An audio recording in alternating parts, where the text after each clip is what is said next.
Welcome everyone to FIFA Global Series Extra. I'm Jimmy Conrad, and we decided to take the buzz outside this week here in San Francisco because, let's be honest, you need a breath of fresh air every once in a while.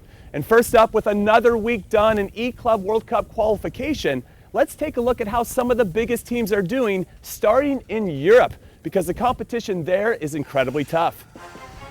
And we're going to begin with Fnatic, who with the current champion of the competition, Tex, and his teammate Tom, well, they achieved back-to-back promotions and will start Week 3 in Tier 1, so well played to them.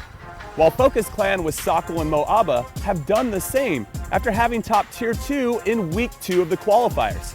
And then Manchester City with Shells and Ryan have managed to secure back-to-back top 2 spots in their tier and will aim to keep that form until the end of the qualifying period. While the newly formed team of Neo, with the legend of the FIFA scene Gorilla and FIFA 19 playoff winner Stokes, also began Week 3 in Tier 1 of their pillar. And finally, the big surprise is the relegation of the two-time champions in the competition, Brøndby, who just got relegated to Tier 2. However, they have more than enough time to recover and achieve qualification, so we'll see if they can make that happen.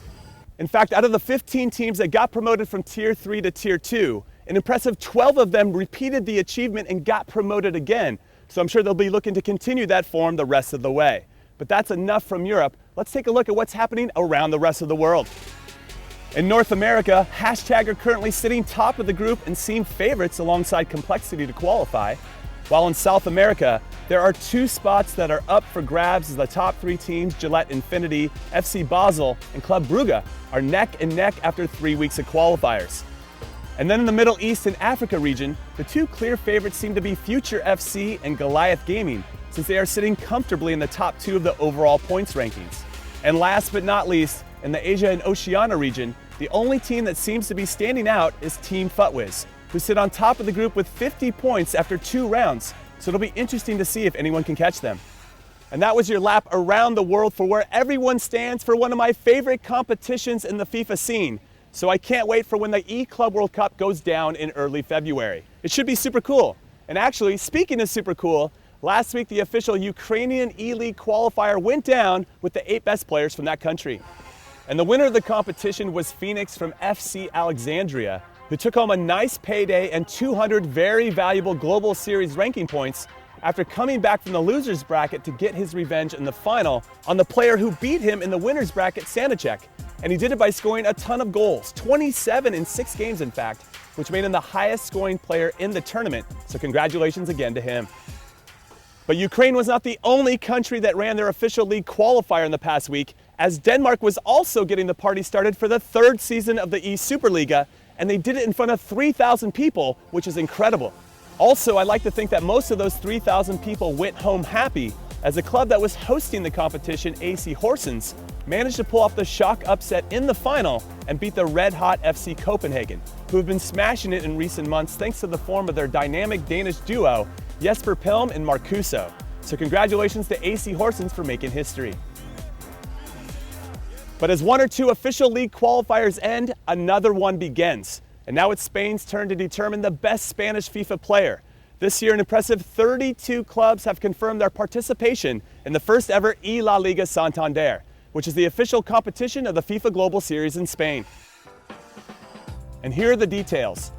Any resident in Spain can sign up to the club's drafts for the opportunity to represent their favorite Spanish club.